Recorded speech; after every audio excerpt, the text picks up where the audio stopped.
This is Focus, the video news magazine of Toledo Technology Academy of Engineering, with your host, Liam Close.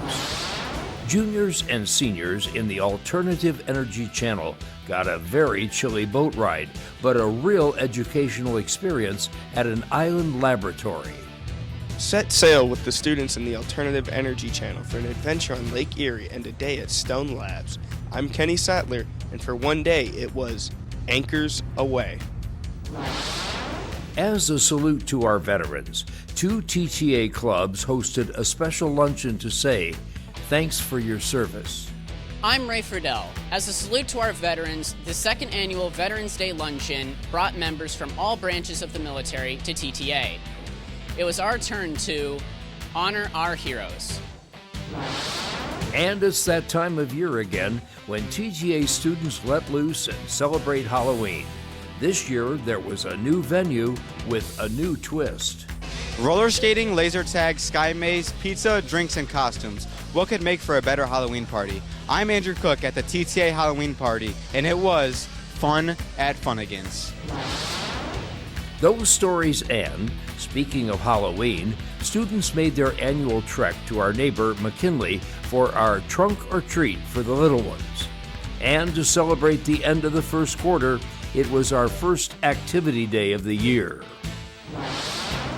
Now, from the campus of Toledo Technology Academy of Engineering in Toledo, Ohio, here's your host, Liam Close. Welcome to the November edition of Focus. Out in Lake Erie, there's a very special island that has a unique laboratory for environmental studies. Once again, our Alternative Energy Channel students were invited to experience Stone Labs under the auspices of The Ohio State University. Focus reporter Kenny Sattler went along for a very cold boat ride and brings you Anchors Aweigh. The journey began right here at the Miller Ferry dock as the class boarded the boat for the trip to the Stone Labs on Gibraltar Island. It was Anchors Aweigh. The boat ride took about 20 minutes to get to the island's dock. Had this been in the summer with 80-degree weather, it would have been so much more enjoyable, but it was a little chilly, to put it mildly. Once on the island, it was back on the lake with a science cruise to collect and analyze water quality data in Lake Erie. The real purpose was to cast a net and collect fish that would be dissected later in the lab. We were collecting data on the water quality of Lake Erie so we can better understand how the water conditions are changing over time. Back on dry land, there was an opportunity to study the lab's solar array, where the island gets a good portion of its electric energy. Their solar array is very much like the one the junior class built in the wind and solar energy class. Inside the building, the fish and herpetology labs gave students the chance to learn about environmental problems of the Great Lakes region and a chance to discuss possible solutions with Stone Lab staff. Now here's where it gets a little squeamish. Students were guided in the dissection of the fish they caught to determine any abnormalities. They also saw lampreys, an invasive species in Lake Erie which preys on native fish and causes significant damage to the ecosystem and local economy. It honestly wasn't all that gross, and it's something unique that everyone got to experience. This was real science in action. I feel like it was a great opportunity for our senior class, and honestly, the coolest part was us dissecting fish. This year, both of Ms. Kubiak's junior and senior classes got to experience this adventure, thanks to a very generous grant from both the Buckeye Funder and the Friends of Stone Labs, organizations that support their efforts. This field trip was made possible by the kind donation of Friends of Stone Lab and Buckeye Funder, and it was pretty cool that Bruce Stone was able to be in attendance with us. It wouldn't have been possible without them. Thank you so much. After a day on the island, it was back on the Miller Ferry for the trip back to the mainland. As one of the members of the Senior Alternative Energy Capstone class, I can honestly say this was a really unique lesson and one that few high school students get to experience. Reporting for Focus, I'm Kenny Sattler.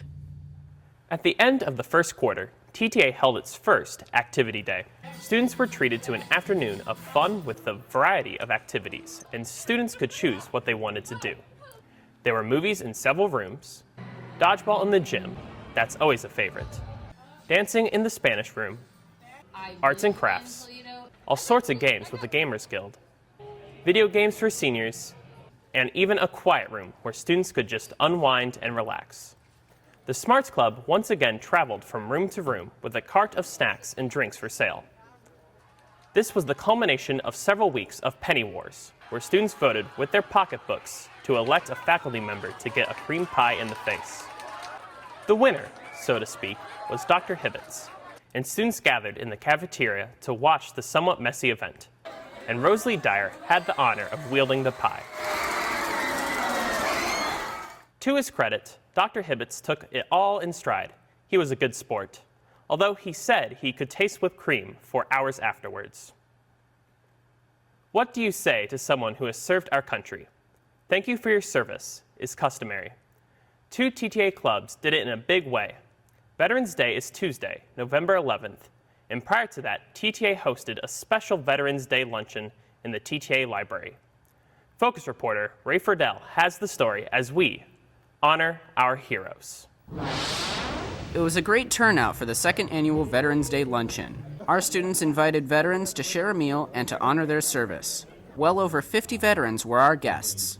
Students who already knew veterans extended the invitation, and those who didn't know any specific veterans were prompted by the club's advisors to invite them. The event was sponsored and coordinated by the TTA National Honor Society and the Trailblazers Club.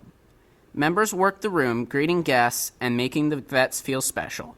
Members of both the Boys and Girl Scouts carried and presented the colors to kick off the formal part of the program. Last year was our first time we did this, and it was so great. All the veterans really loved it. All the students had such a great time. We decided to do it again this year, and I think it's really important having our school community, Trailblazers and National Honor Society, come together and honor these veterans and show them how much we care and how important it is that they're a part of our community. And we acknowledge them and we respect them. Of course, lunch was the main item on the menu. Local businesses donated some of the food, but the lion's share came from NHS and Trailblazers members, and from the TTA faculty and staff. I appreciate you guys for taking time out of your day to honor us veterans for all that we do, and I thank you for you guys just loving on us. I appreciate the banquet and all the good, awesome food, and for you guys just, like I said, just taking time to honor us veterans. The veterans were joined by TTA students who had an opportunity to sit and chat with them about their military experiences and thank them for their service to our country.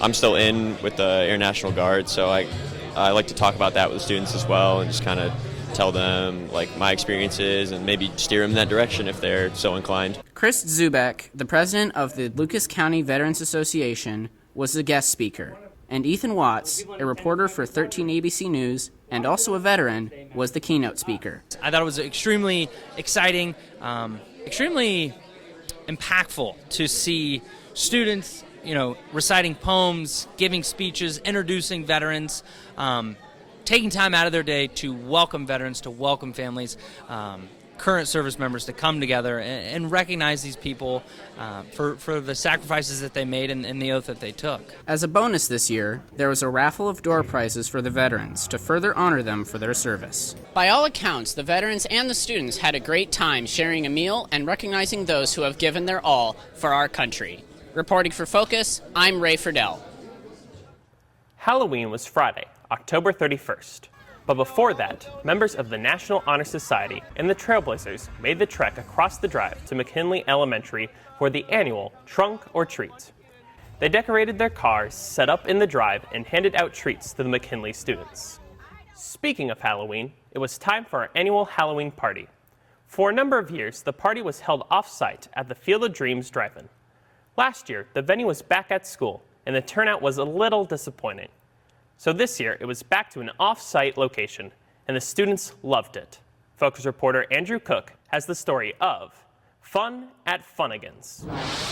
What a great time, and what a really great venue. This year's Halloween party was off-site at Funagins in Sylvania, and it was fun.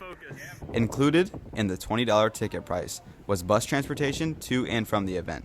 Over 170 students were on board. Once at Funagins, there were so many things to do here. It was a vast departure from previous parties, and everyone really seemed to enjoy it. Funagins has a myriad of different activities. Let's start with skating. If you're into roller skating, then this was the place to be.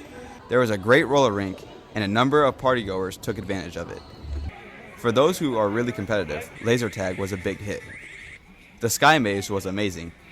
and there were video arcade games. It's a lot better than last year. The skating, the sky maze is really fun. There's slides, and I just feel like it's an overall upgrade from last year's party.